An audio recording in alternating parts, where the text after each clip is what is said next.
ఆలోచించండి.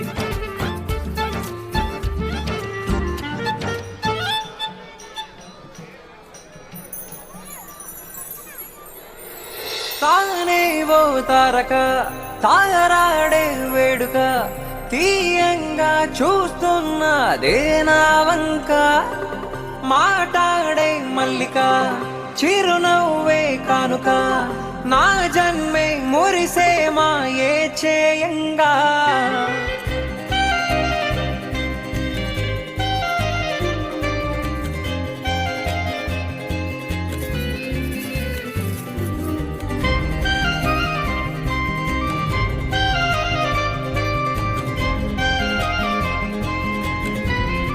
ఏంటి అలానే చూస్తున్నావు? అందాన్ని ఇంత దగ్గరగా చూడడం ఇదే మొదటిసారి. కళ్ళు తిప్పుకోబుద్ది అవ్వట్లేదు. ఎంతమందికి చెప్పావేంటి ఈ మాట?